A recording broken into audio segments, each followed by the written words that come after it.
அதிகாரம் 12. எரேமியாவின் முறையீடு. ஆண்டவரே, நீர் நீதி உள்ளவர். ஆயினும் உம்மோடு நான் வழக்காடுவேன். உம் தீர்ப்புகள் பற்றி உம்மிடம் நான் முறையிட விரும்புகிறேன். தீயோரின் வாழ்வு வளம் பெற காரணம் என்ன? நம்பிக்கை துரோகம் செய்வோர் அமைதியுடன் வாழ்வதேன்? அவர்களை நீர் நட்டு வைத்தீர். அவர்களும் வேரூன்றி வளர்ந்தார்கள், கனியும் ஈந்தார்கள்.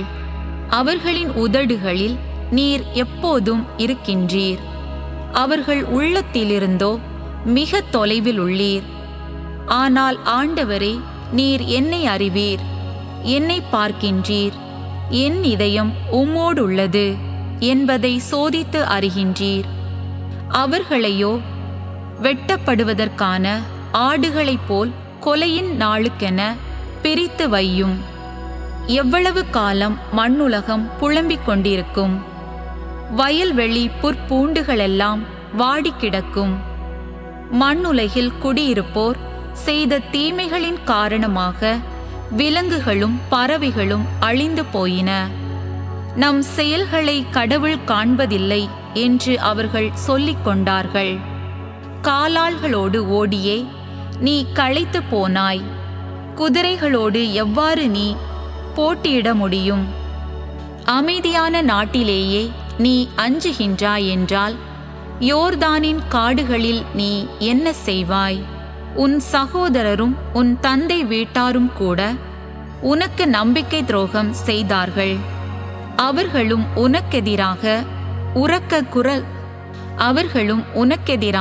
உரக்க கத்தினார்கள். அவர்கள் உன்னிடம் இனிமையாக பேசினாலும் நீ அவர்களை நம்பாதே. ஆண்டவரின் முறையீடு. நான் என் வீட்டை புறக்கணித்தேன், என் உரிமை சொத்தை தள்ளிவிட்டேன். என் உயிருக்கு உயிரானவளை அவளுடைய எதிரிகளிடம் கையளித்து விட்டேன். என் உரிமை சொத்து எனக்கு காட்டு சிங்கமாயிற்று. அது எனக்கெதிராய் கர்ச்சிக்கின்றது. எனவே நான் அதை வெறுக்கின்றேன். என் உரிமை சொத்து எனக்கு பல வண்ண பறவை போலாயிற்று. சுற்றிலும் உள்ள பறவைகள் எல்லாம் அதற்கு எதிராய் எழுந்துள்ளன. வயல்வெளி விலங்குகளே, வாருங்கள், வந்து கூடுங்கள், அதை விழுங்குங்கள். மேய்ப்பர்கள் பலர் என் திராட்சை தோட்டத்தை அழித்தார்கள்.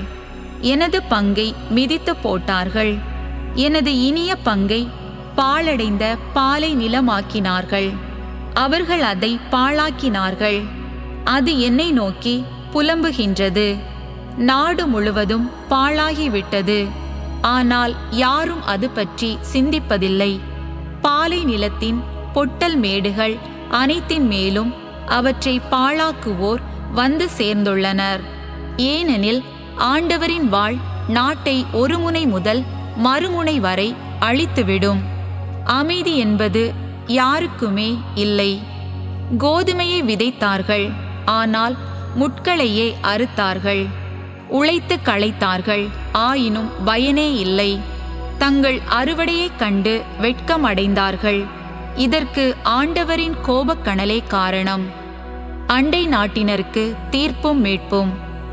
ஆண்டவர் கூறுவது இதுவே: இதோ, என் மக்களாகிய இஸ்ரேலுக்கு நான் கொடுத்த உரிமை சொத்தின் மேல் கை வைக்கும் சுற்றியுள்ள தீயோர் அனைவரையும் அவர்களது நாட்டிலிருந்து நான் பிடுங்கி விடுவேன்.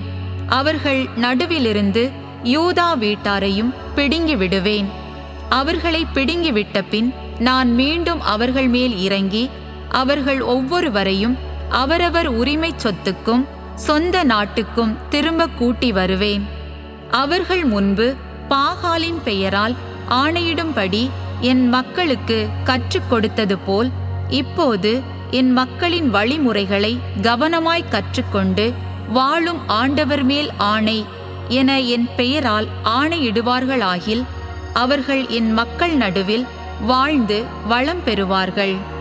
ஆனால் எந்த மக்களினமாவது கீழ்ப்படியாவிடின் அந்த மக்களினத்தை வேரோடு பிடுங்கி அழித்து விடுவேன் என்கிறார் ஆண்டவர்.